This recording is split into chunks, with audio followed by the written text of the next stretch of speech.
8. All right, so this was a different. This was a little different process that we used in our classroom. So what we decided to do is flip the classroom. It was actually they were actually getting ready for a midterm.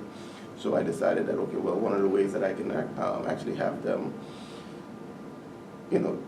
study, or help them study, or help them get the information that they need, clear up some of the things that they didn't understand, was for them to actually do it themselves and to teach the other kids in the class.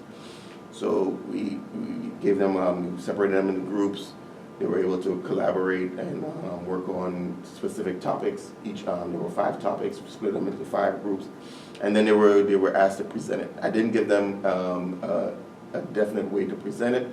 They could have done it in any creative way that they wanted to do it. Most of them decided to do it. Well, I'm going to do it on the board, and some used PowerPoints. Some had PowerPoints, then decided not to use them and just wrote on the board.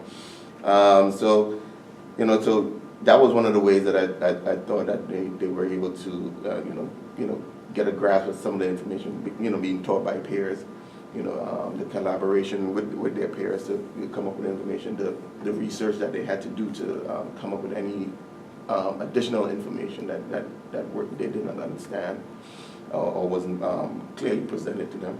So, so I gave them that opportunity. And, I believe that, they did a pretty good job. We did have some students that I didn't think that were as engaged that I thought they weren't as engaged in the process, but when they actually presented, they proved me wrong, especially that last group, and they brought some excitement to their presentation. So, that was pretty good to see that they were engaged in that fashion. So yeah, I really like this lesson. I like the way that you didn't tell them how to present, and so they kind of did the board. Somebody had a poster, they did the PowerPoint. So I thought that was good. I also thought it was good that there were multiple levels in the group so that everybody could contribute something.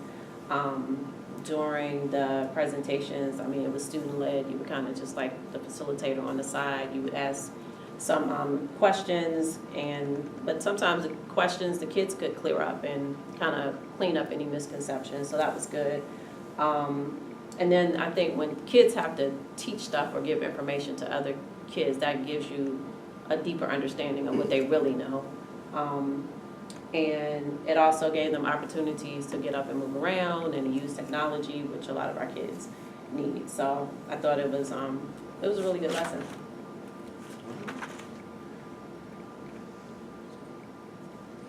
So some of the instructional strategies that I don't employ every day.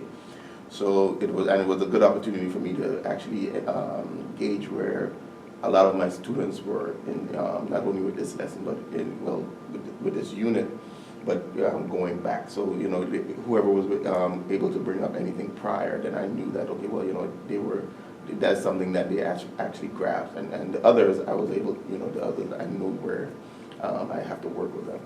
I think it's something that I'm going to employ a little bit more because I actually want them to start having ownership of the classroom, not in terms of the talking and stuff like that, or the playfulness, but they can be playful but still get the work out. So that's something that I want to create in the classroom, because I believe that they will learn a lot more, and because it's not about just them being engaged or and being bored into comatose state, but it's about them enjoying what they do, and I want to make sure that everything that I do going forward is enjoyable to them, and by it being enjoyable, they will have the focus. They will and pick up on a lot of things, because they're going into the next level that it's not going to be very as simple as what we're doing right now. It's hard for me to send them off struggling. Right. So do you feel like you need any additional help with instructional strategies? I think it's just a matter of trying to integrate as many of them as possible into the lesson, you know, and it's all about being seamless.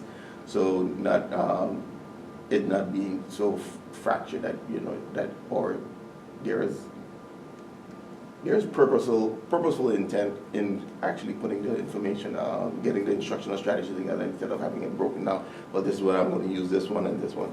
So I want to be able to employ as many of them as possible in one lesson so that they can get a full grasp of everything that we're doing. Okay. Good.